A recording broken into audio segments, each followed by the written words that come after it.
Why are you still fighting the struggle to have independence for Biafra? We are fighting for independence, not fighting physically with guns and bullets. We are fighting in terms of our agitation. We are fighting in terms of our belief. We're fighting in terms of our consistency to ensure that we are free, because we're not free. As a free people, we can afford to make life better for our people. Right now, we can't do that because of how Nigeria is structured and because of the very flawed foundations upon which Nigeria rests. In a country haunted by the ghost of a war it refuses to acknowledge, one man dared to speak a forbidden name. For some, it was a memory of pain, a civil war that killed over 1 million people. For others, it was unfinished business, a dream brutally crushed, yet not forgotten. That man is Nnamdi Kanu, a British-educated Nigerian with a microphone, a vision, and a voice that will shake the very foundation of the Nigerian state. Nnamdi Kanu challenged the legitimacy of the Nigerian nation. He demanded a separate homeland for his people.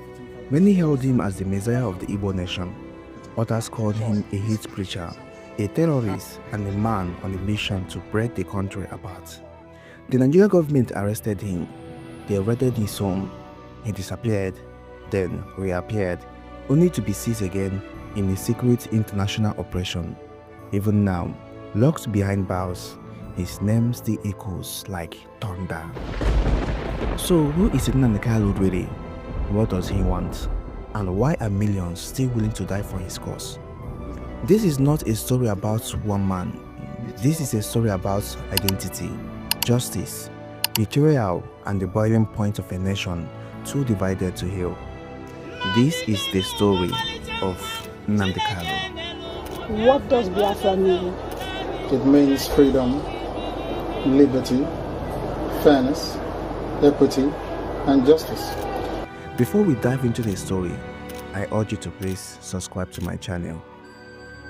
Nnamdi Kanu was born on September 25, 1967 in Afaruku Ibeko in Abia State, a few months after the Nigerian Civil War began, a brutal war that killed over 1 million Igbos, mostly from starvation.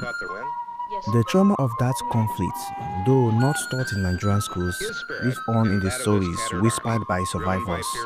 For Kanu, that war was not history, it was identity.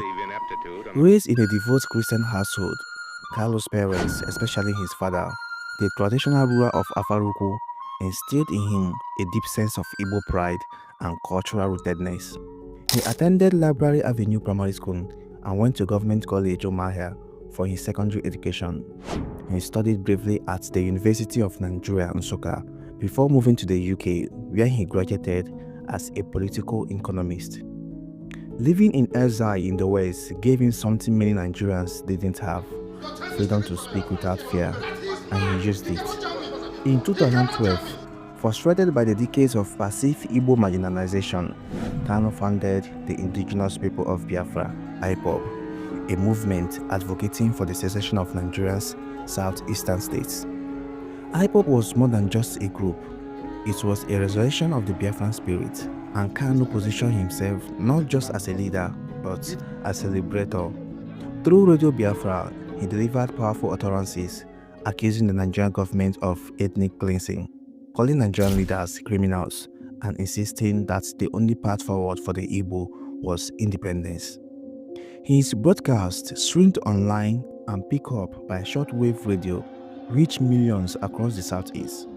While many criticized his rhetoric as hate speech, many young Igbos, disillusioned by poverty, joblessness, and insecurity, found a hero in him. The Nigerian government attempted to shut down Radio Biafra several times, but it always found a way back. And with each shutdown, Kanu's influence grew.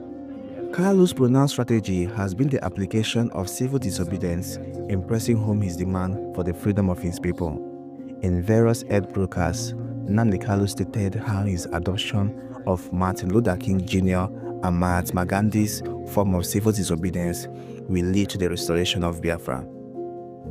In October 2015, Kanu was arrested by the Department of State Security Service (DSS) upon his arrival in Nigeria. he was charged with treasonable felony, managing unlawful society, and inciting public unrest. His detention without trial sparked global outrage. From London to Johannesburg, Biafran's flags flew again, this time in protest. The streets of Onitsha, Aba and Enugu were flooded with IPOB members demanding his release. Many casualties were recorded during these protests. According to reports by Amnesty, at least 150 IPOB members were killed by the military. The killings were too many, but it did not stop the momentum of people who came out to protest the release of Nnamdi Kanu. Bullets could not stop them. They were ready to die for Nnamdi Kanu. In 2017, after months of legal drama and government resistance, Kanu was granted bail under harsh conditions. No public speaking, no interviews, and no gathering of more than 10 people. But Kanu, always defiant, broke these conditions. He resumed his evangelism about Biafra, not with the radio, but this time it was at rallies. In one of his rallies in 2017, he alleged that Buhari, then Nigerian president, was dead and replaced by an impostor called Jubri from Sudan. This theory of dead Buhari has remained a subject of debate till this very day. In September 2017, Nigerian army launched Operation Python Dance in the southeast. Kanu's home was raided, shots were fired, lives were lost, and just like that, he vanished. For over a year, his whereabouts were unknown. Whether he was alive or dead, nobody knew. Then, in 2018, he reappeared in Israel. But his return didn't bring peace. It brought fire to the Nigerian state.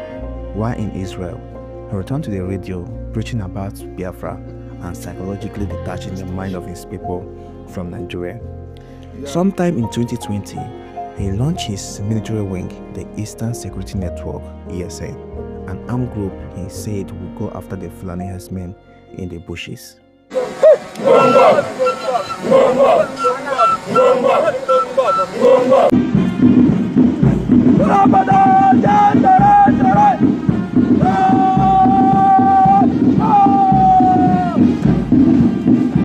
To the Nigerian government, this was unacceptable, a threat to the country's sovereignty and a joke taken too far. The military were ordered to go after the ESN, and in the quest to get the ESN, many innocent Igbo youths were arrested, tortured and killed, and hundreds more are still languishing in different prisons across the country.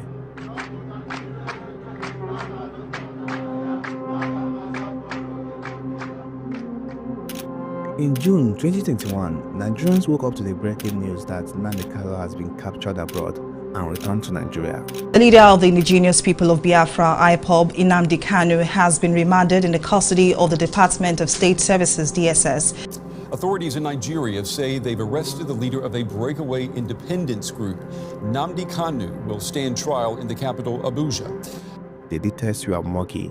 He had reportedly traveled to Kenya, but was adopted, blindfolded, and flown to Abuja without due process. This was not an arrest, it was an extraordinary rendition, the kind of tactic used by a secret intelligence agency in war zones. The UN called it a human rights violation. His lawyers called it kidnapping. The British government, under pressure from its own citizens, demanded answers, but Abuja was silent. To the Nigerian government, it was simple. Kanu ran from justice. We brought him back. While Kanu remained locked away, IPOB continued to grow, but not without controversy. Another faction emerged from IPOB, the Autopilot, led by Simon Ekpa, a Finnish-based agitator. These two groups have different methodology, while IPOB maintains its non-violent strategy. The Autopilot faction opted for a more radical approach. As the demand of Kanu's release increased, reports of attack on police stations, government offices, and civilians began to surface. IPOB denied responsibility and blamed the Autopilot faction for using Kanu's name for destruction. The sit-at-home orders, initially meant as a peaceful protest, turned into an enforced lockdowns. The sit-at-home that was ordinarily observed on Mondays moved to other days of the week, sometimes 2 days, 3 days, or even 3 weeks. Those who refused to obey were beaten, and sometimes killed. Kidnapping became a thing. Villages were deserted and fear spread across the southeast. For some, the Biafran dream has turned into a nightmare. Nnamdi Kanu's legacy is fiercely debated. To many, he is the only Igbo man bold enough to speak up for the Igbos.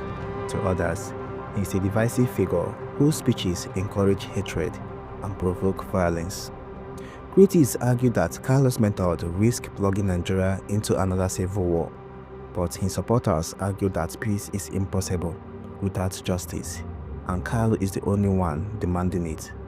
He may be in prison, but his words still echo loudly.